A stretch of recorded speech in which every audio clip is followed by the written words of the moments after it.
بسم اللہ الرحمن الرحیم۔ السلام علیکم ناظرین، ایک دن یوسف نے صبح اٹھتے ہی اپنے والد سے کہا، ابا جان، میں نے خواب میں 11 ستارے، چاند اور سورج کو دیکھا ہے جو مجھے سجدہ کر رہے ہیں۔ حضرت یعقوب نے فرمایا، بیٹے، یہ خواب اپنے بھائیوں کو مت سنانا، ایسا نہ ہو وہ دشمنی پر اتر آئیں۔ بیٹے، تم اپنے دادا اسحاق اور پردادا حضرت ابراہیم کی طرح اللہ تعالیٰ کے ہاں برگزیدہ ہوں گے۔ اللہ تمہیں علم و حکمت اور بہت سی نعمتیں عطا کرے گا اور تمہارا مستقبل بڑا تابناک ہوگا۔ ادھر یوسف کے دوسرے بھائی جو حضرت یعقوب کی دوسری بیوی کی اولاد میں سے تھے، ایک دن ایک جگہ پر اکٹھے ہوئے اور کہنے لگے، ابا جان، ہمارے مقابلے میں یوسف کو بہت زیادہ چاہتے ہیں اور یہ ہمارے لیے بڑی توہین کا باعث ہے، کیونکہ بہرحال ہم بڑے ہیں۔ آؤ ایسا کرتے ہیں، یوسف کو باپ کی آنکھوں سے اوجھل کرنے کے لیے اسے کسی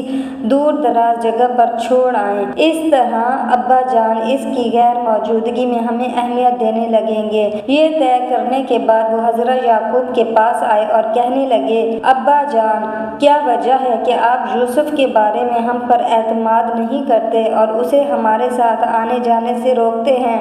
کیا ہم نے کبھی یوسف کو کچھ کہا ہے؟ ہم تو ہمیشہ اس کے خیر خواہ ہیں۔ کل ہم نے سیر کا پروگرام بنایا ہے، آپ یوسف کو بھی ہمارے ساتھ جانے کی اجازت دیں کہ وہ بھی ذرا گھوم پھر آئے۔ ہم وعدہ کرتے ہیں کہ ہم اس کی پوری حفاظت کریں گے۔ حضرت یعقوب کہنے لگے، بیٹو، یوسف ابھی بچہ ہے، وہ ابھی کھیل کود میں تمہارے برابر کا نہیں ہوا اور جنگل میں بھیڑیے بہت ہیں۔ مجھے ڈر یہ ہے کہ تم اپنی کھیل میں ایسے مگن ہو جاؤ کہ اسے اکیلا چھوڑ دو اور خدا نہ کرے اسے کوئی گزند پہنچے۔ بیٹے کھسیانی ہنستے ہوئے بولے، کیا ابا جان، آپ نے ہمیں اتنا ناپختہ سمجھ رکھا ہے؟ اگر ہمارے ہوتے ہوئے یوسف کو بھیڑیا اٹھا لے جائے تو ہم کس کام کے؟ ایسا کبھی نہیں ہو سکتا۔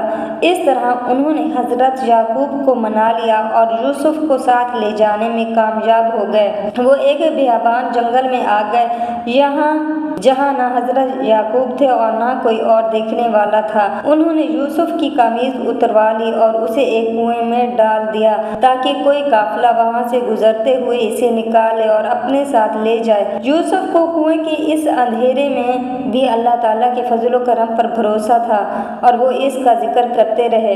البتہ باپ کی جدائی میں آنسو بہاتے رہے۔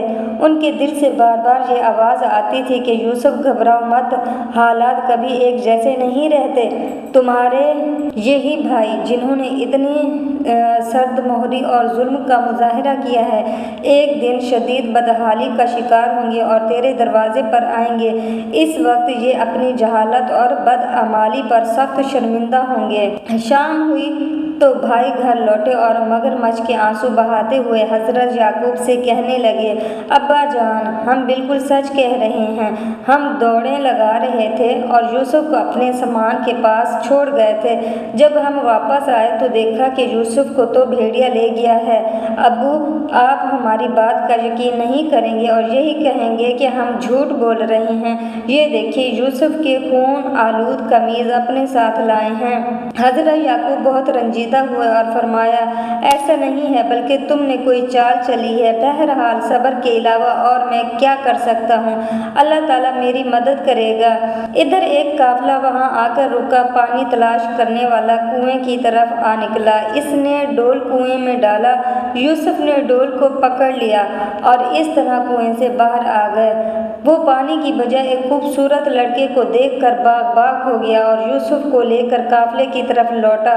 سب قافلے والے بہت خوش ہوئے۔ انہوں نے سوچا کہ اس لڑکے کو مصر لے جائیں اور بھاری قیمت پر بیچ ڈالیں۔ وہ ایک دوسرے کو کہنے لگے کہ ذرا احتیاط سے کام لیں، ایسا نہ ہو کہ کسی کو پتہ چل جائے اور اس کو ہم سے چھین لے۔ یوسف کے بھائی اگلے دن صبح کنویں کی طرف آئے تاکہ معلوم کریں کہ یوسف پر کیا گزری۔ انہوں نے وہاں پہنچ کر کیا دیکھا کہ ایک قافلے نے یوسف کو کنویں سے نکال لیا ہے۔ انہوں نے قافلے والوں سے بات چیت کی اور ان سے یہ کہا کہ یوسف ان کا غلام ہے مگر ہر روز گھر سے بھاگ جاتا ہے۔ وہ اس سے تنگ آ گئے ہیں اور اس کو اپنے پاس ہرگز رکھنا نہیں چاہتے بلکہ اسے بیچنا چاہتے ہیں۔